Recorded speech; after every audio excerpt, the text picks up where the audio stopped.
The next really cool tool we'll talk about is Nessus, which is a popular vulnerability scanner. Now, of course, we're talking about network scanning, not necessarily vulnerability scanning, but you'll find that the two can actually go hand in hand, and that's why I bring up Nessus during this part of the course. We're going to use it a little extensively later on. Now, Nessus is probably one of the most commonly used vulnerability scanners out there. And in fact, if you've been doing security for a number of years, then you probably learned Nmap and Nessus early on. Those are two of the most valuable tools a security person could learn early in the day. Now, previously, Nessus was command line only. As a matter of fact, it was an open source software that primarily you saw on Linux-based systems. Now it's evolved into something much more. Tenable, the company that currently owns Nessus, took it into a multi-platform commercial product. It can run on a wide variety of platforms now, including Windows. There is still a version that you can download free for home use and for limited training use. Now, Nessus has to have its vulnerability databases updated periodically, and it uses updates called plugins. And these plugins contain the most current vulnerabilities that are out there, that have been analyzed and included in the plugins for Nessus. Now, obviously, you'd want to do this a couple of times a week, at least, because plugins are released all the time. These plugins enable Nessus to perform thousands of checks on a wide variety of different operating systems, including Mac OS, Linux, Windows, Unix, and so forth. Now, you can scan entire subnets with Nessus or just one individual host if you like. You can even go in and disable or enable different checks depending upon what different operating systems you know are on the network. For example, if you know there's no AIX hosts out there, then you could go in and disable all the AIX checks because you don't want to waste time checking something that you know is not out there. Now, when it runs the scan, it also displays vulnerabilities that are listed on the host, and it'll display these by the host's IP address and the severity of the vulnerability.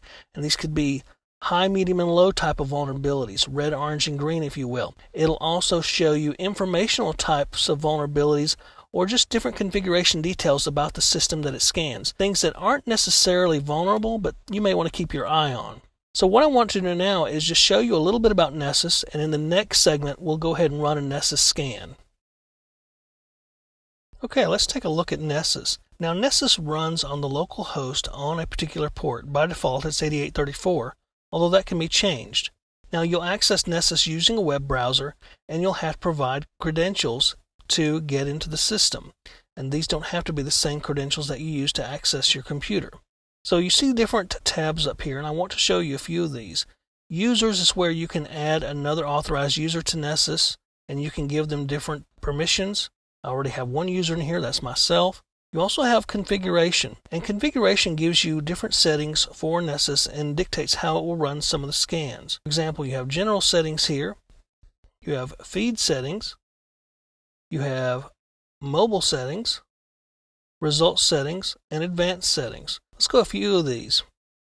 General settings look at things like the SMTP server web proxy you may have to use, and you may have to put different hosts, ports, from sender email and so forth. And this basically allows you to email the results of Nessus to yourself. You also have feed settings, and the feed requires an activation code, and the feed is basically the Nessus plugins. So you can get an activation code from Tenable for the home feed or for the professional feed. Obviously, that's what you pay for. Mobile settings enable you to sync with an active sync server, an Apple Profile Manager, or Good for Enterprise.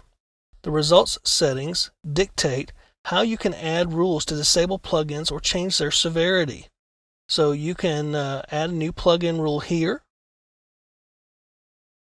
You can also look at advanced settings. And advanced settings, unless you really know what you're doing, I wouldn't mess with these too much. But you may occasionally have to change them depending upon the environment you're scanning in. The policies is really one thing you need to look at. Now, the policies basically let you alter the pre-built policies that are there, or go ahead and add a new type of scan policy.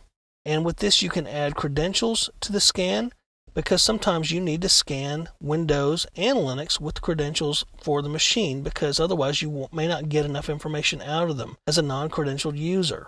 Now, obviously, if you're doing an internal penetration test, you might have these credentials. But if you're scanning from the outside, or it's a black box type of test, you won't have these. Here the different plugins are listed, and you can actually enable or disable them, and you can update them as you need to. For example, if you knew there was no AIX boxes on the network, you could disable all these plugins, and there's 11,024 of them, so that would actually save you some time if you didn't run those. The scan templates that are available to you, basically you would use to construct a new scan and use that scan as a template. So you would click that, and you would name the Nessus scan. You would determine whether you want to run it now or use a template or schedule it. And then you would go with the different policies that you've created or use the default policies. And we looked at default policies a few moments ago. So once you would create this, you would run this scan, and you can save this as a template to run later. And obviously the scan queue is where you would actually start a new scan. You could base that upon a template you just created or base it upon an existing policy. In our next session, I'm going to show you how to actually run a scan, and we'll scan the network of virtual machines we have on this box.